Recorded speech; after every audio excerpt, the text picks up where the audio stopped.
What's the real difference between a morning you dread, hitting snooze over and over, and one where you actually can't wait to get started? Well, today, we're going to explore that morning spark and figure out what truly ignites it. So let me ask you, are you a morning person? For most of my life, my answer would have been a definite, hard no. But what if I told you the secret to becoming one has absolutely nothing to do with alarm clocks or willpower or even coffee?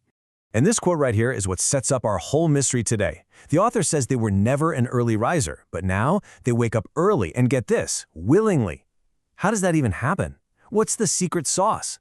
Yeah, this is what I'm calling the morning person paradox. We're going to dig into this surprising transformation from a total night owl to an early riser and see if we can crack the code. Okay, so picture this. It is only 8:30 in the morning and the author is already deep in the zone. She's sending out updates, she's totally engaged with her work, and there's no miserable commute involved.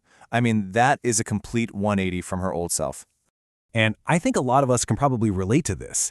She used to look at those super productive founders and CEOs who are up at 5 a.m. and just wonder how? How on earth are they conquering the world while the rest of us are in a desperate battle with the snooze button? All right, so to solve this paradox, we have to go back in time a little bit. Turns out, the clues to this massive change are kind of hidden in the author's past experiences. So, let's go digging.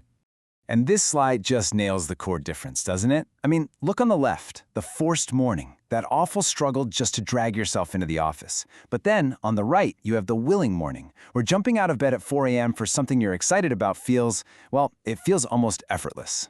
This timeline really shows you the pattern building throughout her life. As a student, she was up at 4 a.m. for a train.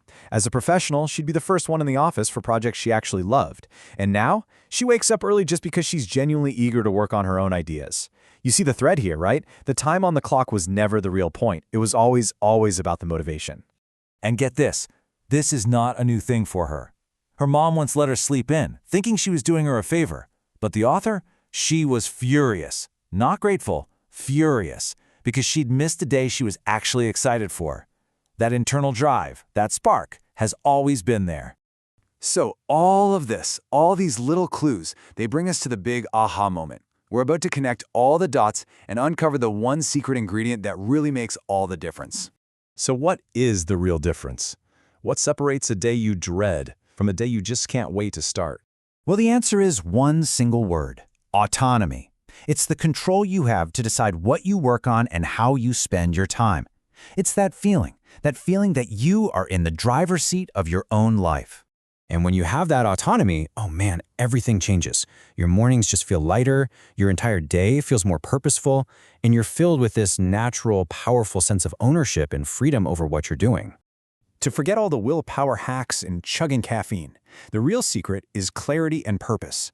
When you know exactly what you want to do, and more importantly, why you want to do it, you don't have to force the motivation. It just shows up. Okay, so that's the big idea. But how do we actually apply it to our own lives? Let's talk about how you can find your own morning spark. Now let's be real for a second. Most of us don't have complete and total control over every single thing we do at our jobs. That's just reality. But that doesn't mean you can't use this principle. You absolutely can. So here's the game plan, and it's actually pretty simple. Step 1, just identify one thing, one project or one small activity that genuinely excites you. Step 2, really focus on that incredible feeling of ownership and freedom it gives you. And finally, step 3, let that one spark be your reason to get up and really own the day. And this final quote just brings it all home.